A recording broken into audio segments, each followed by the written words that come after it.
You're listening to the B&H Photography Podcast. For over 40 years, B&H has been the professional source for photography, video, audio, and more. For your favorite gear, news, and reviews, visit us at bnh.com or download the B&H app to your iPhone or Android device. Now here's your host, Alan Weitz. Greetings and welcome to the B&H Photography Podcast.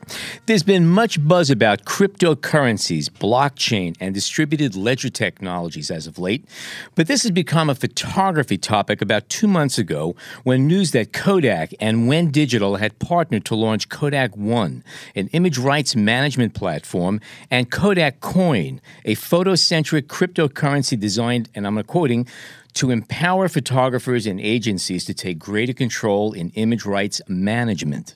Obviously, the cryptocurrency aspect of this endeavor is what gets all of the headlines. But what's most interesting for our purposes is to talk about how blockchain technology can serve photographers, particularly in terms of licensing, protection, and maximizing the monetary value of their images. We're fortunate to have with us the CEO of KODAKOne, Jan Deneke, and KODAKOne CTO, Volker Brendel. Also with us are two experts in blockchain and image rights management. On Skype is Andrew Hinkes. He's an attorney, a former partner and member of the dispute resolution team at Berger Singerman in Miami, and is currently an adjunct professor in the Stern Business School and the Law School at New York University. Mr. Hinkes has written more than 20 articles on blockchain and associated technologies and is a frequently cited authority on virtual currency issues. Maria Kessler is here in the studio. Hi, Maria. Hi there. Maria is a veteran of stock photography houses such as FPG, Dynamic Graphics, and Jupiter Images. She also helped launch Image Rights International, an image recognition software service that finds unauthorized image uses and secures retroactive image licenses. And she's the former president of the Digital Media Licensing Association, DMLA, the image industry's trade organization. Okay, let's start with a quick overview. The name Kodak draws a lot of attention to photographers, obviously. But who or what is KODAKOne, and how much Kodak DNA is actually in your new product?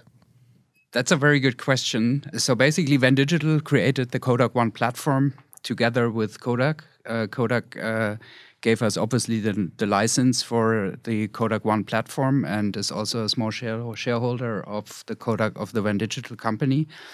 And what we are doing, we actually create a rights management platform solution for photographers, archives, and agencies, which will hopefully enable all photographers to document lifetime circulars of their images, create a payment system beneath it, also tries to track down and crawl unlicensed images in the net, and also create a marketplace for image-related products such as cameras, lenses, etc. So that's basically everything to put in a nutshell.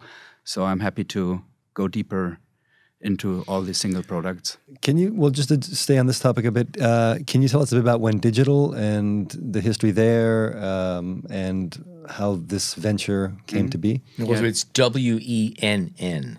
WENN, yeah, we spelled it out, WENN Digital. Yeah, WENN Digital basically was created out of main shareholders out of the Right GmbH. Right GmbH is a company based in Berlin, which was particularly focused on a post-licensing service for unlicensed images found in the internet. I'm a copyright lawyer, so I always was fascinated by the idea how you can solve that biggest problem in the digital world, how photographers anyway are going to be rewarded by their work and get at least something back out of the big loss they actually had when the internet appeared suddenly. So, but the legal approach from my side as a lawyer was always a very controversial approach, because I realized that a lot of so-called infringers are basically potential clients, potential customers to the photographers, because what they did is they used the picture, and what they expressed in the first way is that they actually liked the picture they used, so it's a big compliment to the photographer in the first place.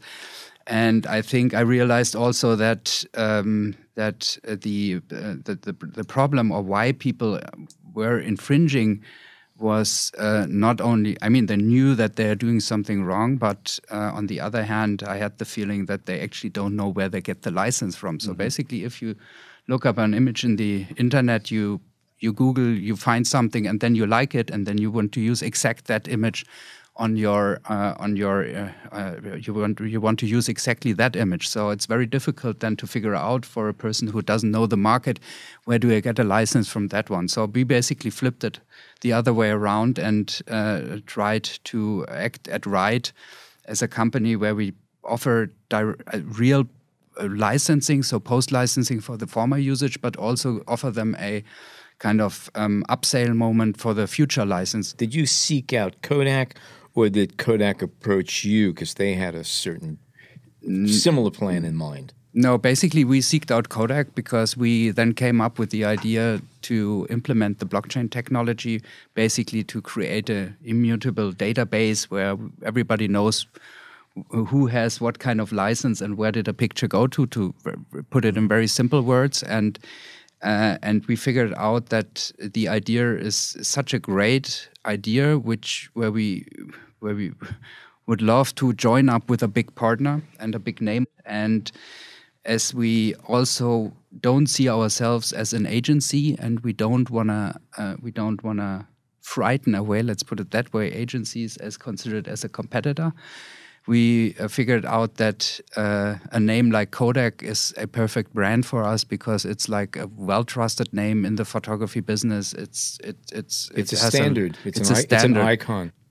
Can we assume that aside from a high-profile, easily recognizable brand, does Kodak have any other input or interest in this new venture, or are they merely like it's that yellow, that red, and the name that's carrying it as a vehicle? It makes sense. I mean, Fomapan coins, I don't know if they'd be as popular.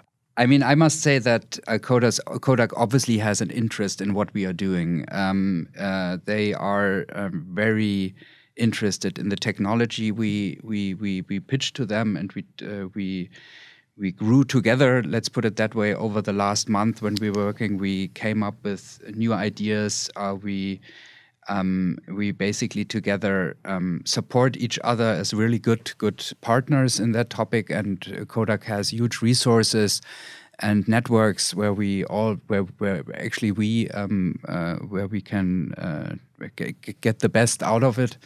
So they do have assets that are important to you. It's not just you're saying, here's what we want to do, and we need your approval. No. Okay, all right. That's what I was curious about. No. It's like for us more than it's more than it is a brand licensing deal, to make that clear. But it's a very, very good and very good intense partnership on the other side. So. Can we jump over to Drew? And Drew, thanks so much for joining us here. Can you kind of serve as the person to explain to us a bit about the blockchain technology and distributed ledgers, cryptocurrencies, and all the fun stuff? Yeah. Sure. Let's start with the broadest term, which is cryptocurrencies. These are digital assets that use encryption to regulate the generation of units of currency and to verify the transaction of those units of currency, operating without a trusted third party or a central bank. Of the cryptocurrencies, Bitcoin is the best known example, but as of today, I think there's somewhere around 7,000 different versions of Bitcoin, some with notable differences out in the market. These systems harken back to efforts to make non-governmental electronic currencies starting in about the early 1970s. The first very successful cryptocurrency system was Bitcoin, which went online and started to function in early 2009. All of the other cryptocurrency systems you see today, all these ICO tokens, all these crypto platforms are all based on or derived from Bitcoin's initial design. Now, this design itself is at its basis a database with some very specific features. It's a database that's designed to track the behavior of participants on that database, and that specific structure is called a blockchain. The blockchain can be thought of as a ledger that includes the history of transactions of all the users on the systems, sorted chronologically added in groups or tranches, or to use the original wording, blocks of transactions.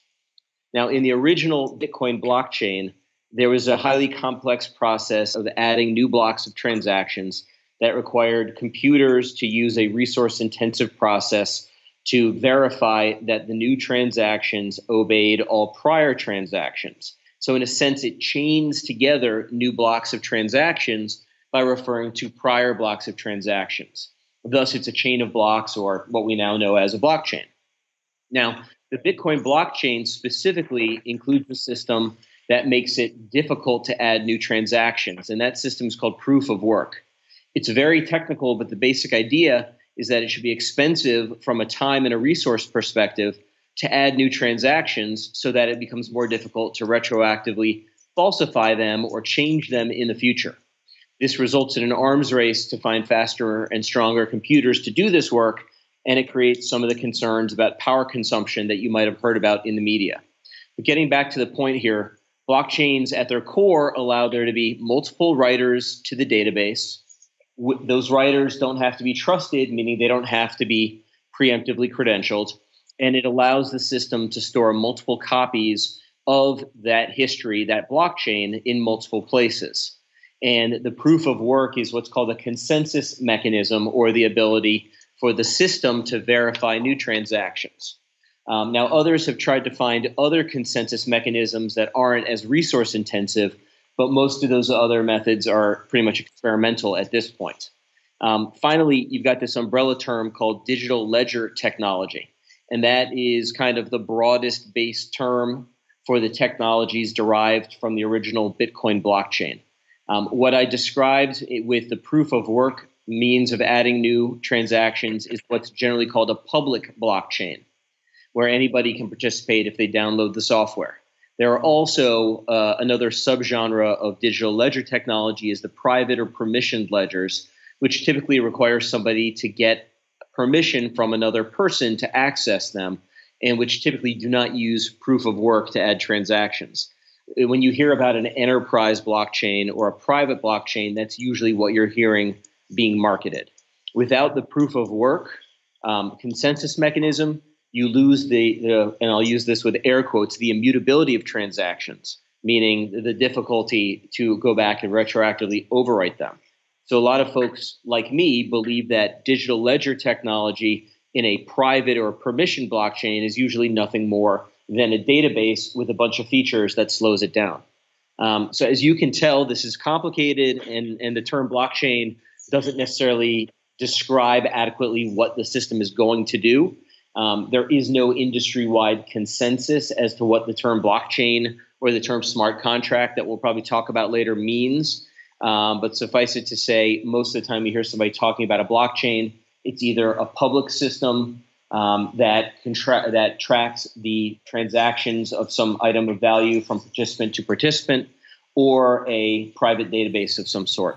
Is it safe to say that all of this technology we're talking about right now is in extreme infancy, and most people, I would say, aren't even really prepared to go full force into this? I mean, even just photographers, in order to become a really active participant and to get all the benefits, everything you put into this, every image has to be thoroughly documented with metadata and licensing agreements and usage restrictions and things of this sort, because if all of these elements are not in place, there are too many holes to really complete a transaction. Is that safe to say? So in my view, we are at the end of the beginning for blockchain technology and for these decentralized crypto asset systems. We've had a value transfer system that has worked over 99% of the time since 2009, and that's Bitcoin.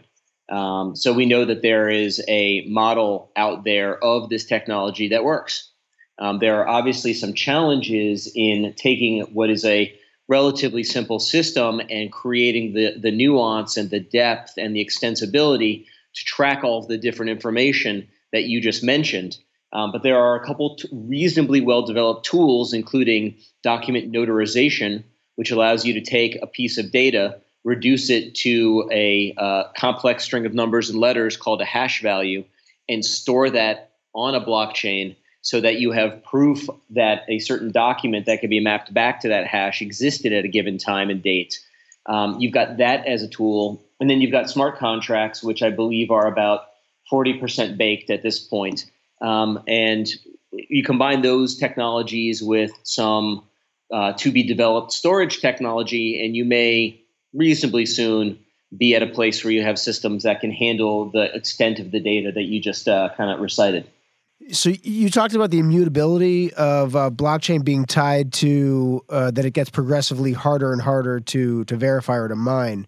But I've also heard people talk about that it's the redundancy of the ledger existing in multiple locations, that there's some immutability there too. Is the progressive difficulty in computing power necessary to maintain immutability?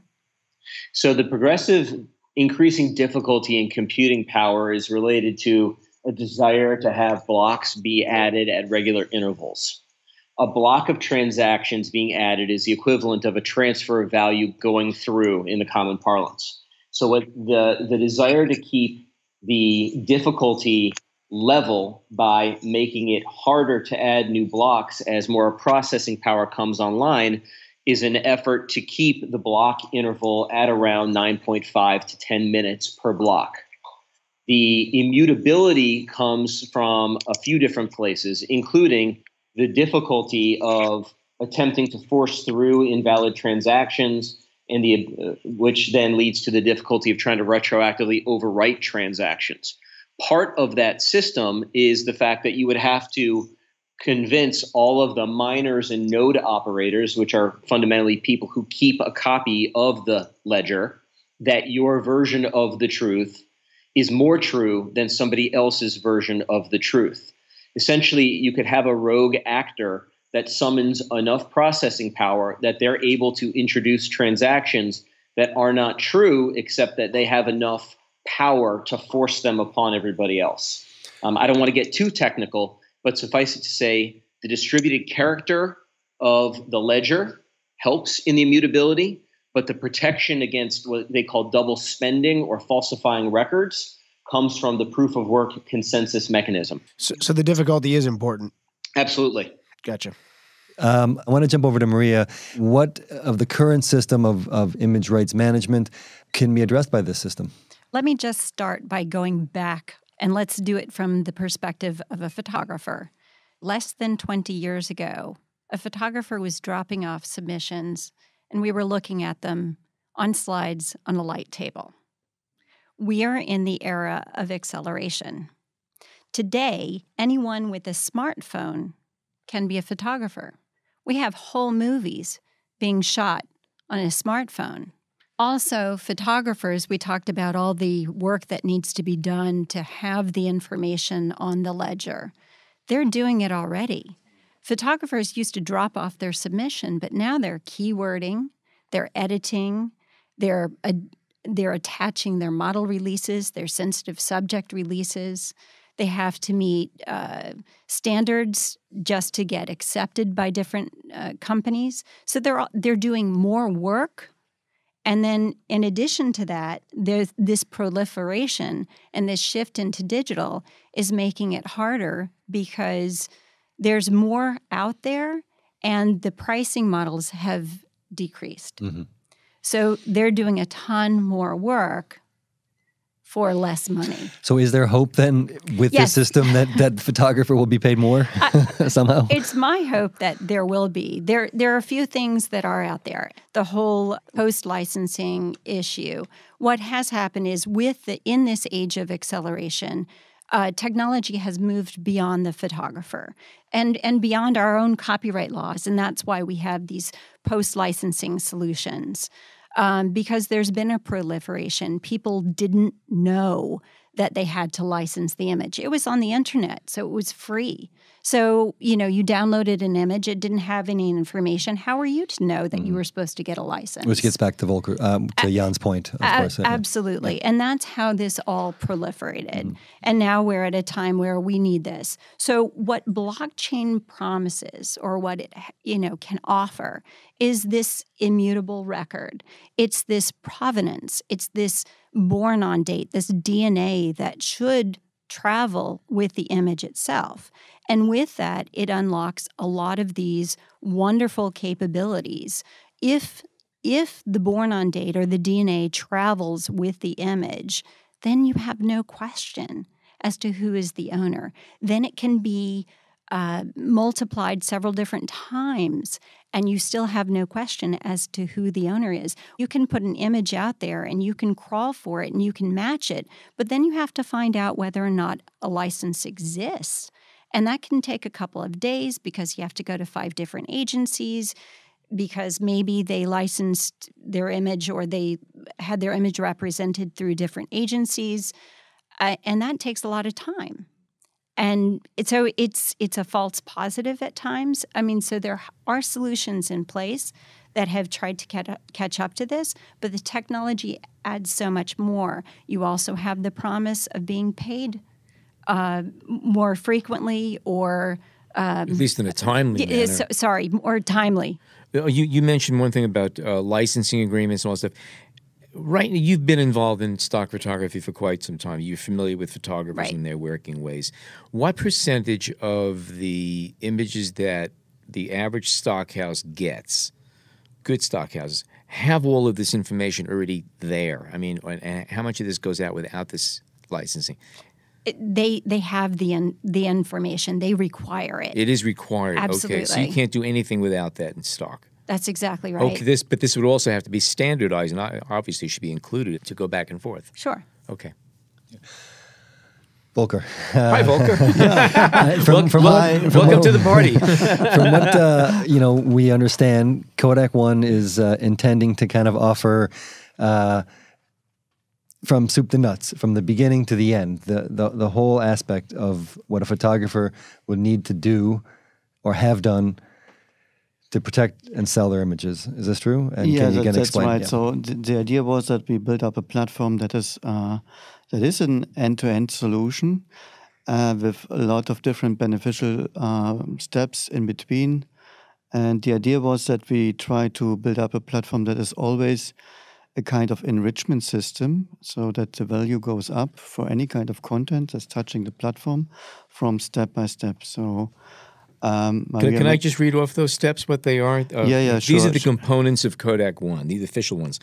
Image registration, rights management, transparent accounting, community marketplace, distribution platform, post-license legal enforcement, image tracking, and instant payment. So that is soup to nuts, like John mentioned. So initially, when you upload your images, we start already in content recognition of your images. We try to find out what could be the potential value of these images based off many different factors. One is, an example, the aesthetic.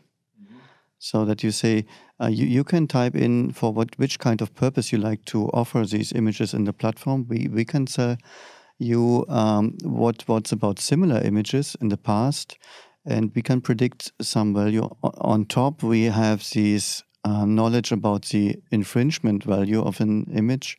We know if you offer this image, how often it will be copied on infringements.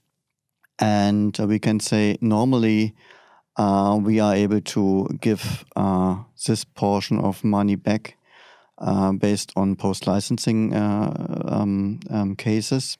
And you get ready categorized images after the upload. It sounds like the photographer that you're interested in coming to KODAKOne is what I'll just call your regular photographer. Yeah. A stock photographer, or someone who has images that they might otherwise drop to Shutterstock or something along those lines? Yeah. Okay.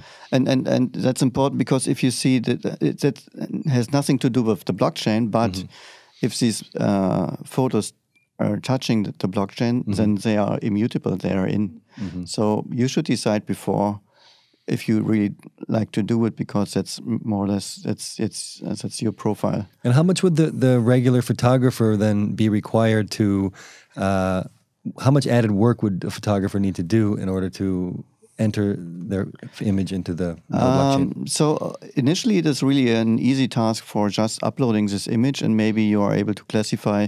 If you say that these images are already USCO registered, then you can give some XML file or JSON file in addition, where the USCO registration number for these images is stored. but you don't have to. So we will make the content recognition for you, and you can edit this as well. And will KODAKOne be then monitoring the ledger for the photographer to make sure that the images are being sold and bought correctly? That's a good question, because that's a question of public or private at the end. So we should control a little bit more the technology of the platform. We should make the versioning of if we have some more features, but we like to give a lot of these services directly into the public chain.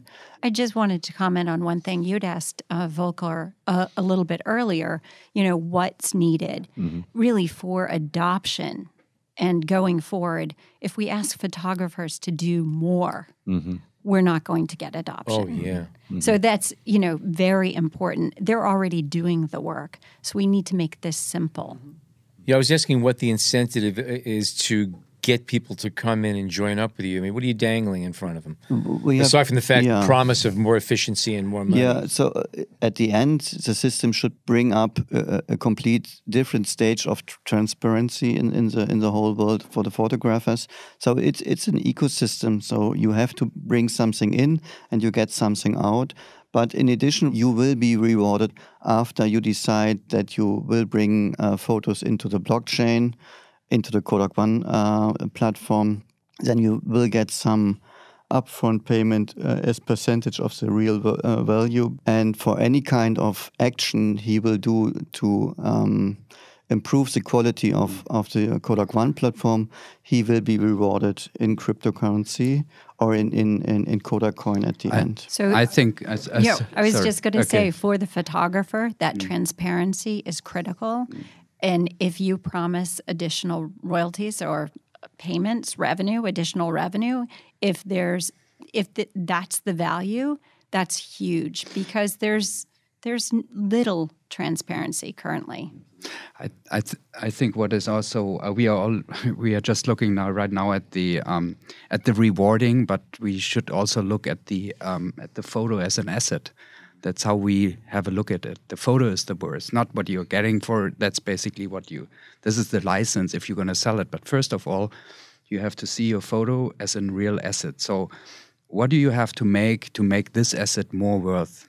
So first of all, you have to somehow determine what it is. You have to add as much information as you can get. So you have to understand what's in the photo, to which market it's attracting, and then there comes a other very important part which is left behind over the whole digital area, and that's basically the legal clearance. So the image, what is the image?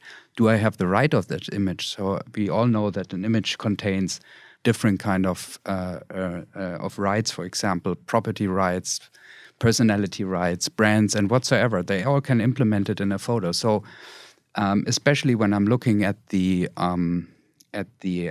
semi-professional or amateur photography, which somehow, I mean, a good amateur can shoot nearly professional photos, but what he doesn't know how to deal with the rights. He doesn't know how to classify the photos to add content to them. So we also want to attract, or we also want to get hands on these huge assets which are lying out there. So basically we want to empower the photographer to classify the photos not only on a content phase, but also on a legal phase to get the model clearance, property clearance. And I think what Jan is pointing to is the value. There's real value actually being added.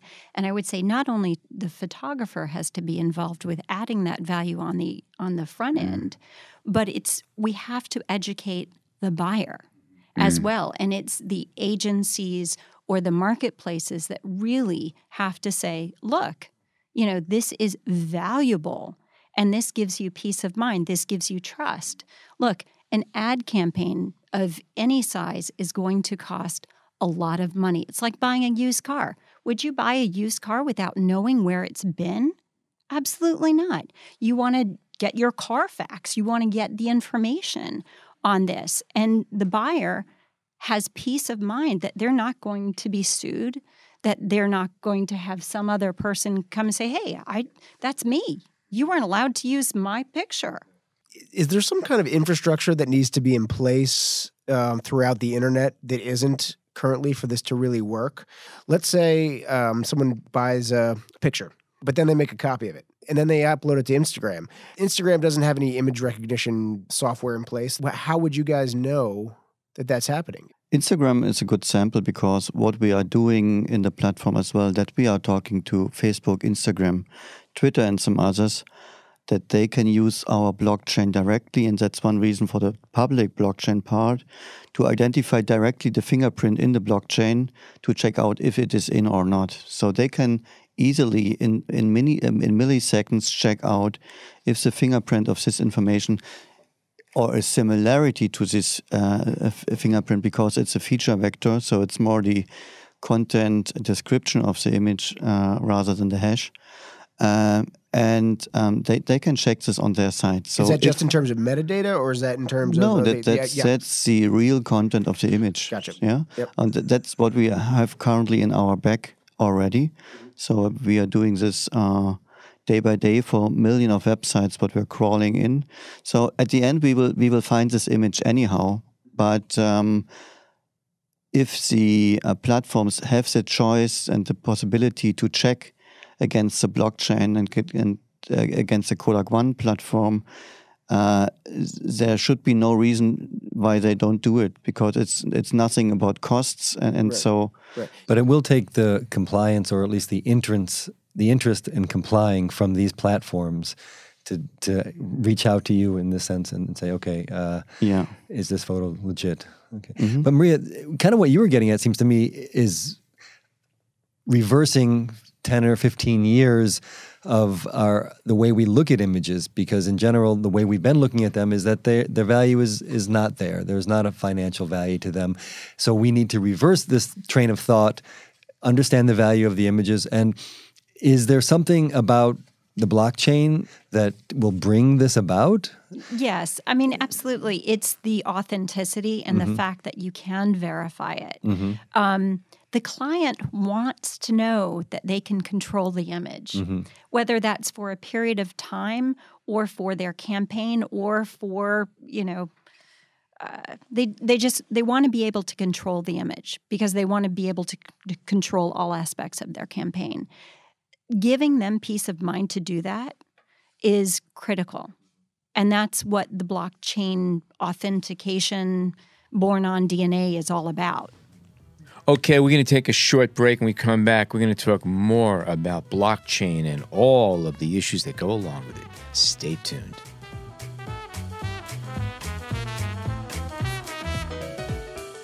We hope you're enjoying this edition of the B&H Photography Podcast. Send us a tweet at BH Photo Video, hashtag BH Photo Podcast. Okay, we are back. We're going to continue going through the components of KODAKOne and how they all work. Who would like to start here? Maybe you can, Volker, you can start walking us through the process a bit, and Maria and Drew, please chime in with any questions you have as to how this process might work and where the blockchain itself will improve the process, theoretically. Mm-hmm. After the upload to the KODAKOne system, you can adjust the amount of images you like to make for rights management, and the others just go to stock and so on. After you decided this, we have the initial step that you decide under which kind of license agreement you like to publish for licensing. And these licenses are already in the back, or you must create some special license terms, and these terms are stored in our system. A question about the licensing terms specifically. Is there a standard split between the platform and the publisher? No, we are only getting transaction fees, so we are not taking part on the licensing fee. So every time a image basically is gonna put to another, is gonna smart contract it, we're gonna take a small amount as a transaction fee. So we are not taking a share of any licenses there. And is the transaction only upon registration, or is there an additional fee assessed against the publisher of the photo at other intervals? Yeah, obviously. I mean, that's what I think Volker actually just wanted to run through. Basically, if you, everybody talks about registration. For me, the registration is only the the step for the proof of ownership. The next step is for us the bigger ones, because where the image is always where the image is going to. So every license contract relating to one image. So basically, you can use an image in 1,000 different times. You can split up the licenses. You give a territorial license to a certain kind of territory for a certain kind of usage. So basically, all these licenses are going to be documented and considered for us a transaction of the image. And on that image, on that transaction, we're going to take a small amount as a transaction fee. And theoretically, this is all entered on the blockchain. It's all in the ledger. Yeah. And this will make the system more efficient. I think to explain it very, very simple, it's an overall royalty statement of all stakeholders in that in the blockchain. So basically, this is how you can explain it very simple and easily. Because and would this information be available to the photographer or only through the agency or through KODAKOne? Obviously it will be available to the photographer. Yeah, because and a photographer who's let's say technical ability may not match what is necessary, or is this something that by the time it's up and running will be so idiot-proof that the photographer can I think figure it out? I think that's very related to the question of the trust and the transparency. So figure out nowadays it's impossible for a photographer to put a bookkeeper in and check all the royalty statements from all the different agencies over all the countries in different languages and different currencies. So it's impossible even for highly professional people to figure out if the payments had been done, if the payments came in the right time. So basically, it will be kind of bulletproof, but obviously, you just look into it when you figure out that something is going wrong. So and it basically gives you the trust that checking your quarterly. You wouldn't. Yeah. I mean, obviously, you don't run it through every time, but. Forgive me if I might have missed this, but if you're with KODAKOne and you submit photographs and they are sold through KODAKOne, the money that you're making, your income from it, is that in KODAKCoin or is that in what's your currency right now? Yeah, that's right. So we have an own cryptocurrency called KODAKCoin. Okay. And this KODAKCoin is more or less our currency for the whole platform. For any transaction you make within the KODAKOne system, you use normally KODAKCoin, and you need some kind of exchange process to change from Bitcoin, Ethereum, fiat, whatever, into the KODAKCoin, and vice versa. So you can as well make the exchange back to fiat then. So what is the mechanism for I've got $3,000 in KODAKCoin, and B&H just got the new 24-70 Sony lens, and I gotta have it.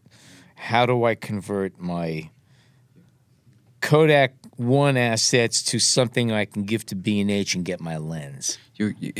So there are two ways. Either way, you go to our marketplace we implemented, where you can actually buy products, image-related products like cameras. If that exact lens is not on the marketplace, you have anytime the possibility to change the KODAKCoins into fiat. And who does that? This is like exchange services integrated on our platform. Okay. Right now, photographers, when they do work with agencies, there's a diversity of different royalty rates, and there's not a lot of transparency. Oh, well, I gave you 50%, 60%, 70%, sometimes 80 or 90%. What are you doing for me? And to hear a transaction fee is an interesting development. It's for us, I mean, just to carve that out maybe a little bit, because that's very often a misunderstanding. Our first purpose is not distribution of images. We are just enable.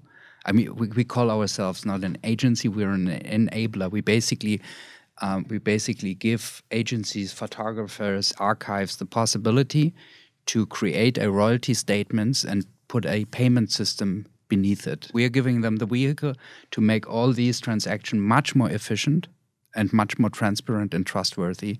Back to the KODAKCoin, is this going to be a tradable currency outside of the platform?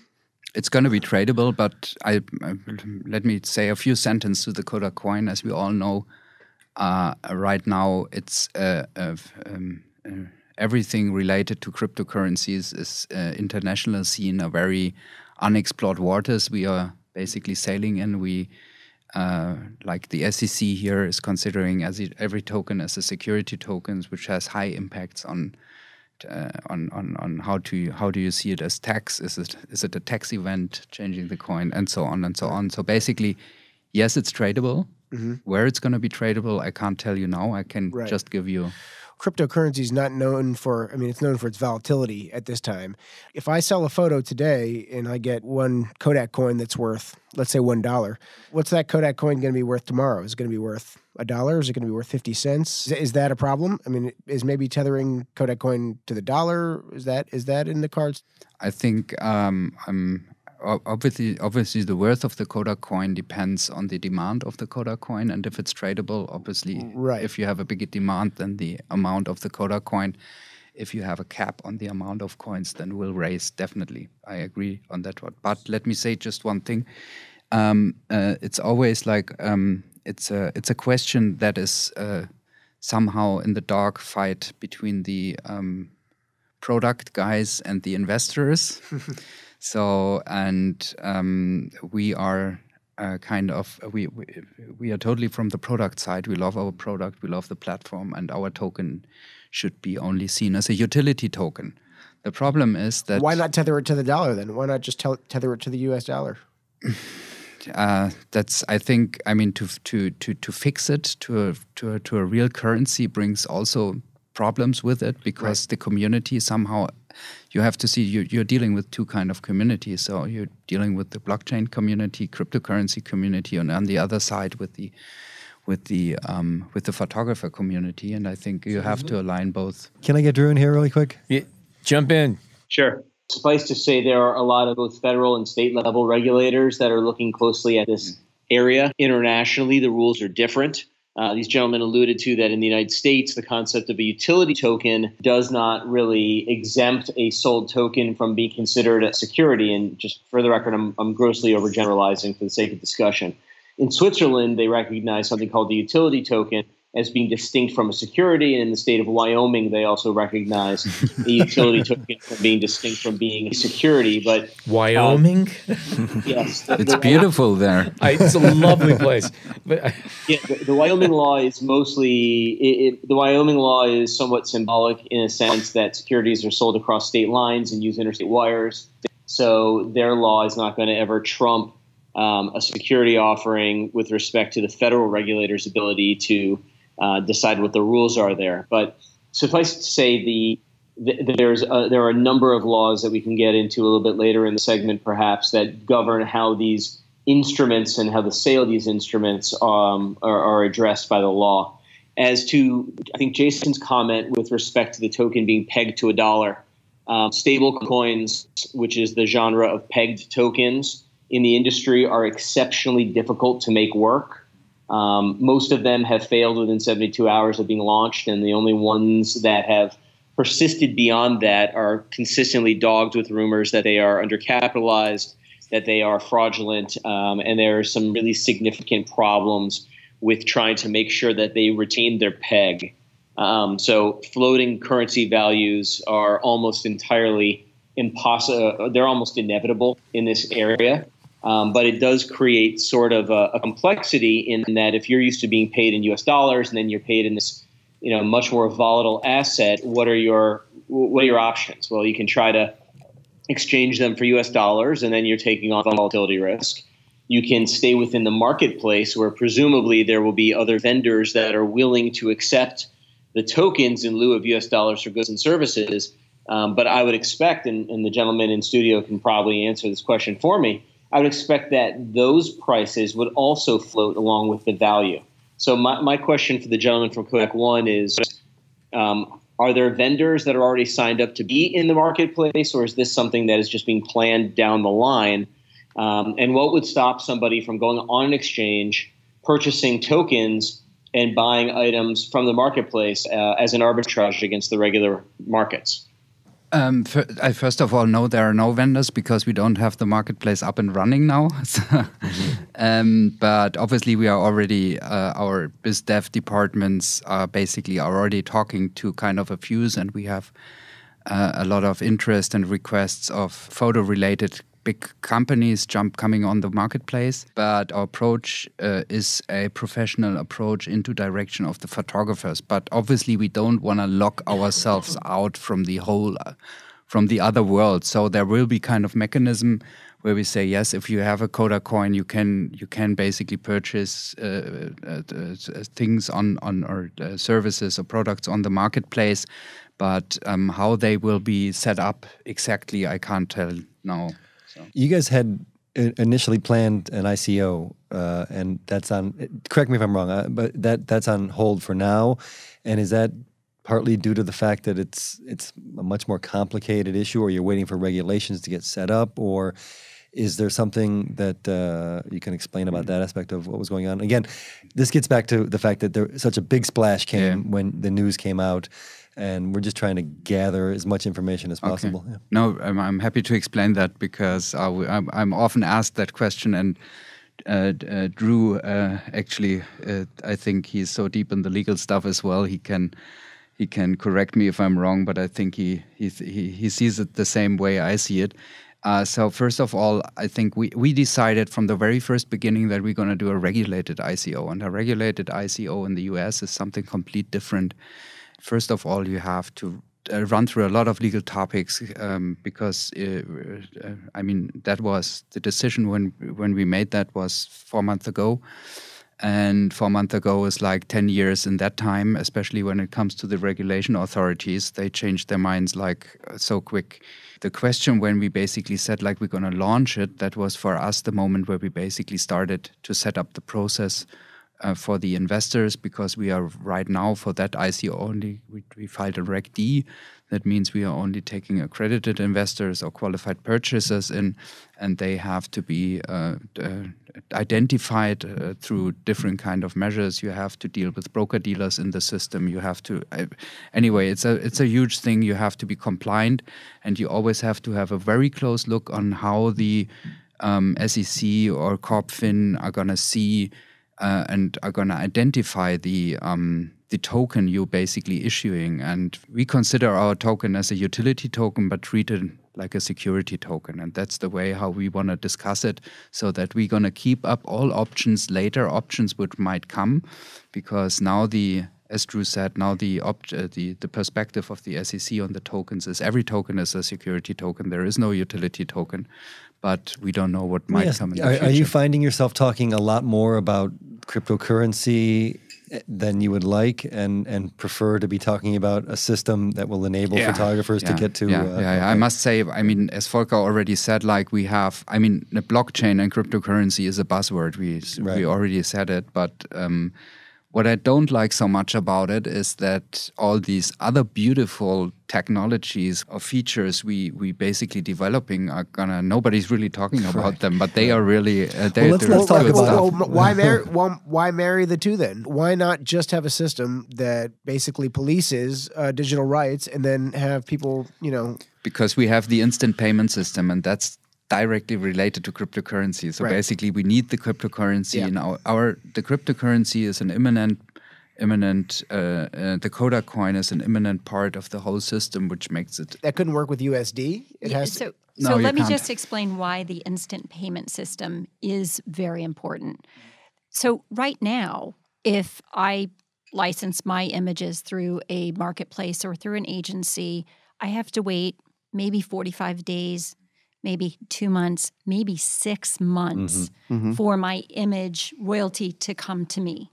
And that's because not only do I need the client to pay the agency, but I need the agency's relationship with other distributors in other countries to have their clients pay. And in other countries, you have 90 days, maybe 180 days on your terms. So I might get paid for a license, that took place in January, but I might get paid in September. And so the instant payment is critical to providing value here. And that's what blockchain actually, promises. That's when we have these smart contracts, working correctly, or at least the transaction aspect of I it. think also Drew? go ahead, Drew. Yeah. So one of the things that people love about blockchain-driven value transfer systems is the purported instant transfer, and that's not always true. As we discussed, Bitcoin transactions, assuming that there's no traffic on the system, should clear in about 9 minutes. That means that you have one confirmation of the transfer. Most commercial businesses will not clear the value given in consideration for the Bitcoin transfer until there have been several confirmations, which can typically take 30 to 40 minutes. In instances where there's high traffic on the system, you may be waiting hours for your transaction to clear. Now, obviously, hours is better than the 3 days that you'll typically have to deal with for a wire transfer. Right. We are talking about months here. Yeah. We're talking months. And again, also, when it comes to financiers... Go ahead, Drew. Sorry. And it sounds a lot better than the 45 to 90 days that were being suggested. However, this token apparently is being built on top of Ethereum, which has been known to get congested by things like tradable novelty digital tokens representing kittens, which has caused several day-long delays in transactions. So it should not be suggested that blockchains are a silver bullet for instantaneous payment, at least until the technology called Raiden or the Lightning Network is actually created on these systems. Volker, you want to? Yeah, so you know that Raiden is not ready until now, but we mentioned from the beginning that we just use Ethereum for the initial prototype to learn a bit more about the token structure, an example, to learn a bit more, to use some language to generate these smart contracts. Anyhow, we will have always a kind of abstraction layer on our platform to change this really fast. So we are working especially on this part. As well, we have all, from my point of view, important blockchains on board. So all of them like to work with us. We are talking with Sovereign guys, with the Neem guys, with the Stellar guys, with the Hashgraph guys, with the guys of IOTA. So, and all together like to join the platform, and so we are discussing more about the Hyperledger and using best of breed to combine some special components of these blockchains, and they all agreed in supporting us in this. So this is maybe more important to look a bit different on not only on the limitations on Ethereum and more on the possibilities and the features that special blockchains offer. And that is maybe what we are trying to do. So you're not tied to Ethereum? And absolutely not. So that was not the idea. It was always the idea to bring some new based on approved systems or really good systems for scalability and so on, because we have different use cases where we are talking about huge amounts of transactions. In example, if you have photographers and they have maybe 500,000 images already, and they like to join our platform, we will have quite a huge amount of transactions. We have many events where we have really huge amounts of photos coming directly from the event in a real time. So we have different use cases where we will not happy with Ethereum, maybe with Raiden, could be, but we are quite generic in this process to adapt different blockchains in our system. I had the pleasure of looking at the white paper and the light paper, and it indicated that the tokens initially are being sold only to accredited investors in the U.S. and others abroad. Are you concerned that photographers who, to the vast majority, I'm assuming, do not have $1 million worth of assets and income of $200,000 over the last 2 years with the expectation of it for the coming year, are going to be unable to get these tokens? Or is it your suggestion that they wait until the tokens are traded on exchanges later on to acquire them? When they use the KODAKOne platform, they all become accredited investors. No, I'm just kidding. You heard it here, folks. Yeah. They make so much money. So,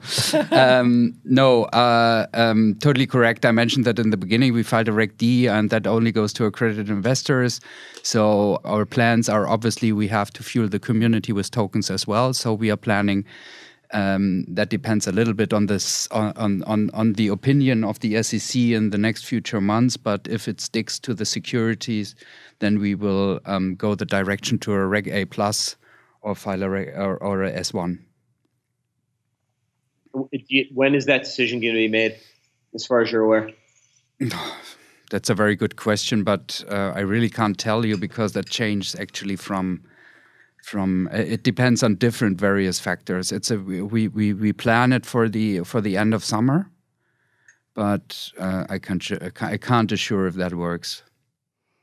But it will be done before the platform go live. We plan this going live for the platform better end of the year, and for the full functional platform, it will be mid of next year. So the white paper suggests that there will be 10 million images available on the system when it goes live at the end of next year. Do you have any sense of where those images are going to come from? Yeah, we already have them as clients. I mean, you have the Right GmbH, as I mentioned before, has a service and is up and running, and we are already searching for the post-licensing system already. I guess something about roughly about 10 million already. Yeah, we have already 10 million. So we have to increase this number. This was initially estimated on our side before we had so much success after the announcement.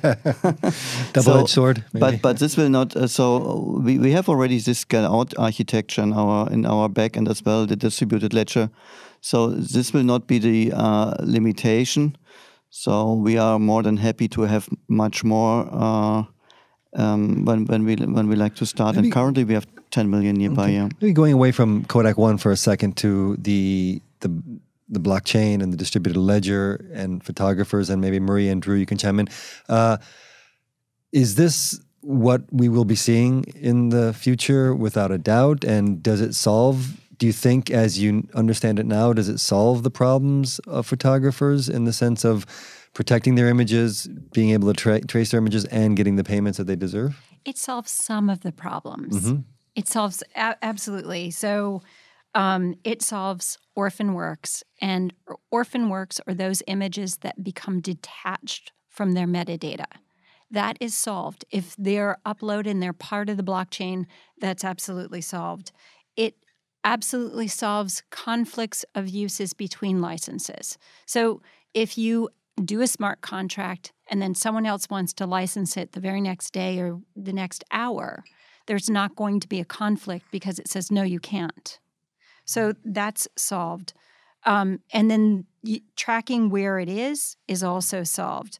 They can see, photographers should be able to see the types of uses that the images have had and how many times it's been used. I mean, this is utopian, but hopefully it will come. It provides a chain of authorship from the beginning, hopefully from the beginning of an image, right through to its license, to its payment. It will provide for quicker payments as well. What it should provide as well to the end user is this trust. What it doesn't solve, and this is where the agencies come in, it doesn't solve searching for the right image. It doesn't solve for the client that perfect image that they want for their campaign. The marketing of the images, the searchability of the images is still going to be an issue. And that's why you need someone to do why you need an agency. Right. Right. Yeah. Okay. All right. And Drew, anything you'd like to add regarding that aspect of it? Much of what's being discussed requires some new technology to be created or some novel use of existing technology. A lot of platforms that seek to aggregate and collect a lot of information and what was just described as sort of what's referred to as a provenance system exists and is under development, but to my knowledge, few to none of these are actually in production yet. So these are ideas that are being discussed, but these are firmly in the to be seen as opposed to in execution right now category. Right. And Drew, I'll absolutely agree with you.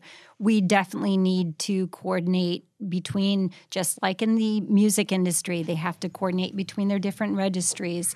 There has to be some agreement that the different registries are going to talk to each other. What I'd like to do is just ask the KODAKOne guys to maybe address our audience, which is amateur, semi-professional, and professional photographers, and how this will apply to them and when it will apply to them. And maybe, Maria, you can chime in general on when all photographers are going to be, needing to be aware of this. Really, this is our first customer target, let's put it that way, because there's always, is it the buyer or is it the creator? Is it the chicken or the egg? So for us, it's always the creator. So he's creating the asset, and that's the photographer. So we are trying to build our platform for the photographer. And obviously, a part, as Maria already said, which is a very important part, is the agency in the chain. So we definitely have to focus on the agency as well.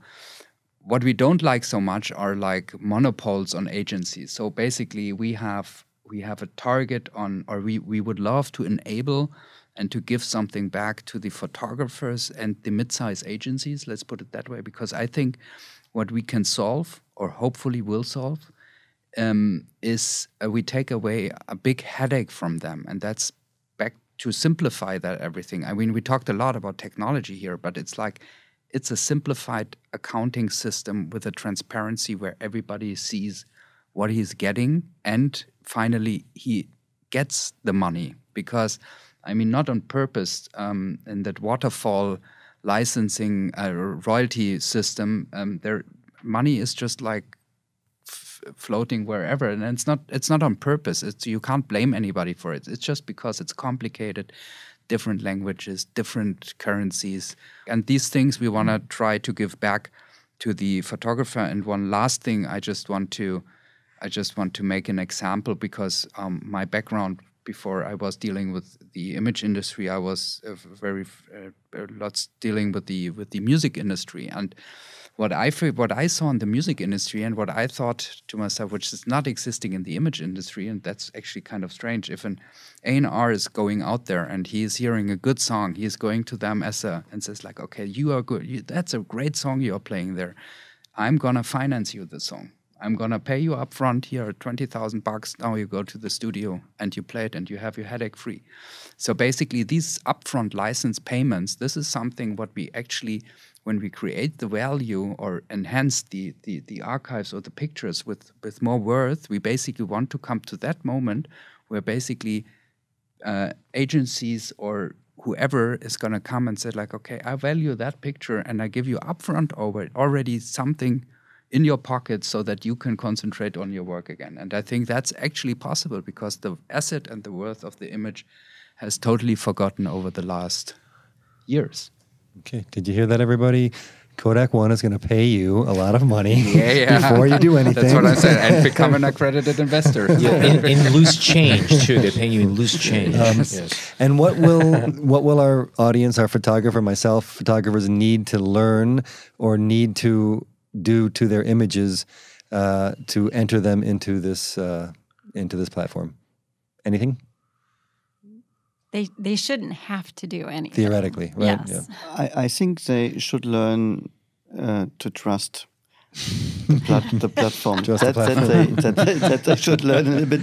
So it is an initial invest from both sides, I would say, to come into that. So to help us as well on technical side, give us feedback, so maybe be part of the beta program when we announce this.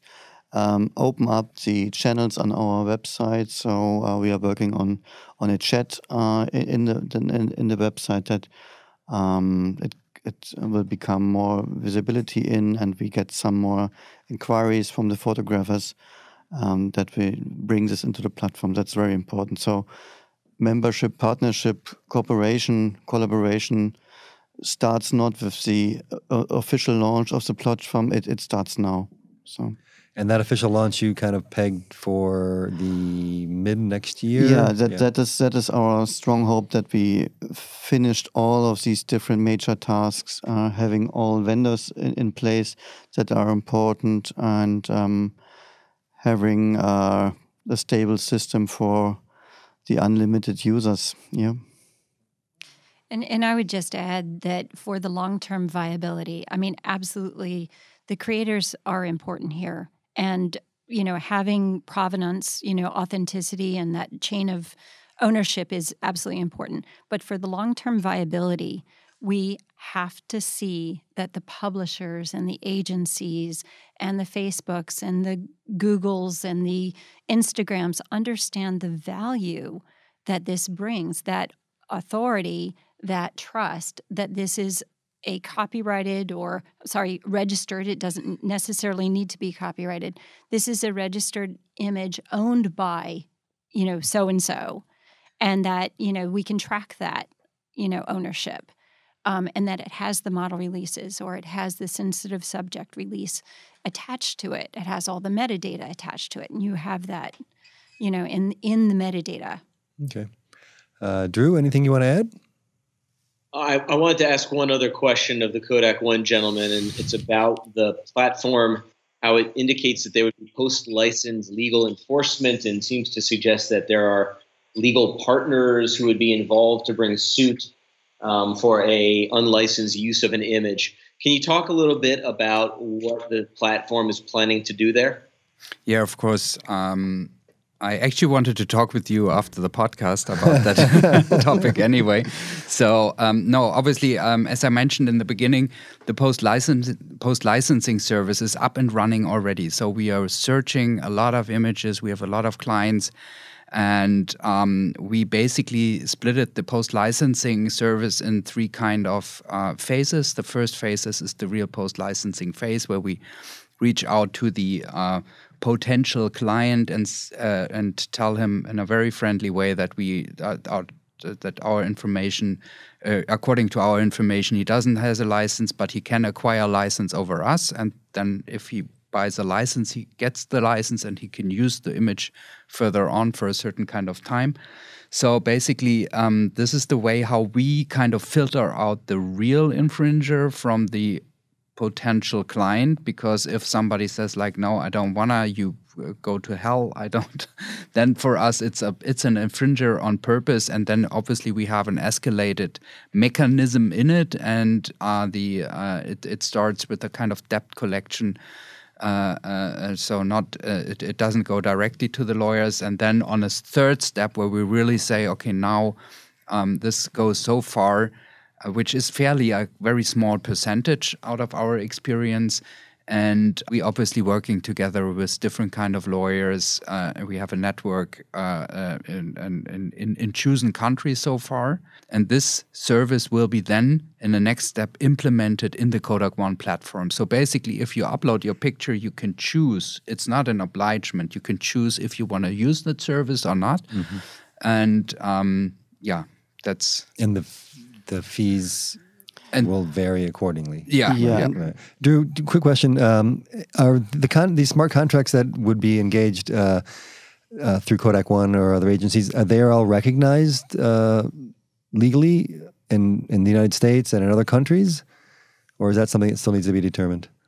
So smart contracts are another term like blockchain that means a bunch of different things to a bunch of different people. Mm-hmm. You'll read in the popular press that smart contracts are going to get rid of the need for lawyers of a certain type altogether, and that it's going to bring certainty and predictability and simplicity and take a lot of friction out of certain types of transactions.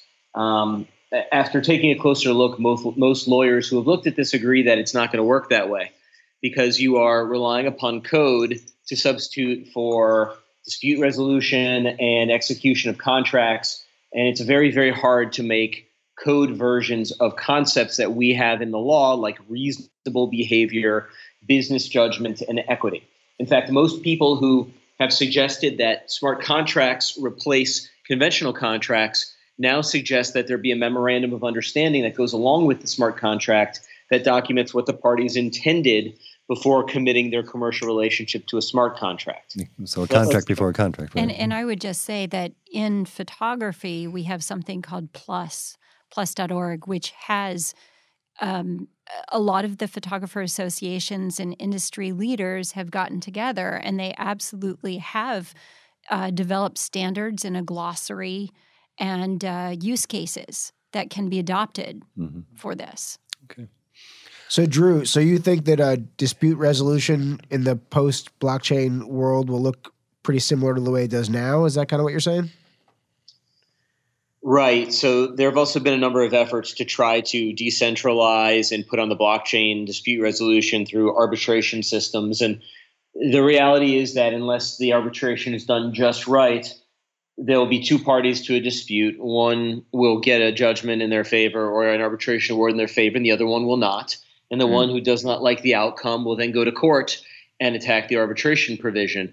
And unless it's done just right, that person will more than likely get a second bite at the apple through the regular justice system. So for a variety of reasons, these platforms have to be created thoughtfully. As far as what was described before in the United States, there's a monopoly on the practice of law that's regulated by the bar associations that regulate lawyers by state. And so there are some very tricky issues with respect to the unlicensed practice of law that always come into play when systems talk about automating certain legal functions. And that's a jurisdiction by jurisdiction type of analysis, and it's not an easy line to draw. Yikes. But wait a second. But we have post-licensing organizations that do operate within the U.S. So it's just, adapting these to a smart contract or a blockchain solution. I mean, we have a lot of the pieces along the blockchain, continuum for the life of a photograph to be licensed. So, it's just weaving these together. We have all the pieces. Boy, this has been a lot to digest. I don't know about the rest of you, but I don't smoke, but I could use a cigarette right now. Thank you, Jan. Thank you, Volker. Thank you, Drew, via Skype. And thank you, Maria, for joining us today. It's been an enlightening chunk of well-spent time, to say the least. Something each of our guests have in common is that each of them are subscribers to our podcast, right? Are you? It's free and it's easy. All you have to do is head on over to Apple Podcasts, iTunes, Google Play, Stitcher, or Spotify, and in no time at all, you can be a card-carrying B&H Photography Podcast listener. That said, on behalf of Jason Tables, John Harris, and myself, thank you so much for tuning in today.